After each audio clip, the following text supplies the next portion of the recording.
நீலாம் மனுஷ மயிரால வாயிலா ஜீவன் வெயிலுக்கு ஓரமாக படுத்திருந்த நாயை ஒரு கம்பியை கொண்டு இப்படி அடிக்கிற அளவுக்கு நீ வந்து அவ்வளோ பெரிய வீரனாக இருந்தா, ஏதாவது இந்த சின்ன பிள்ளைலாம் ரேப் பண்ண அவனை கொண்டு அடித்து நீ வீரனாகல. நீ உண்மையிலே சொல்லுதேன், அந்த நாயை அடிச்சிட்டேன்னு நீ பெரியவனா கேட்டால் அதை கடிச்சிரும்ப.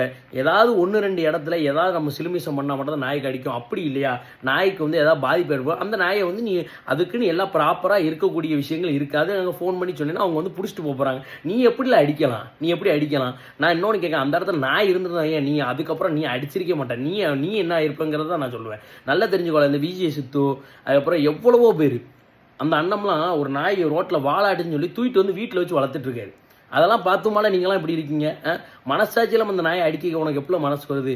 அதான் அதில் ஒரு உணர்வை நீ தெரிஞ்சால நீ அடித்த உடனே அங்கே சுற்றி இருந்த நாய் ஃபுல்லாக தேடி வந்துச்சு பார்த்தியா, மறுபடியும் நீ கம்பி எடுத்த பிறகு ஓடுது பார்த்தியா, அதுதான்ல அதோட பாசம். மனுஷன்ட்ட இருக்கால நீ என்னெல்லாம் கொண்டு போயிடுவ? நீ என்ன சம்பாதிச்ச மயிராண்டி, ஒரு ஆளு மயிரா நீ நாயை அடிக்க?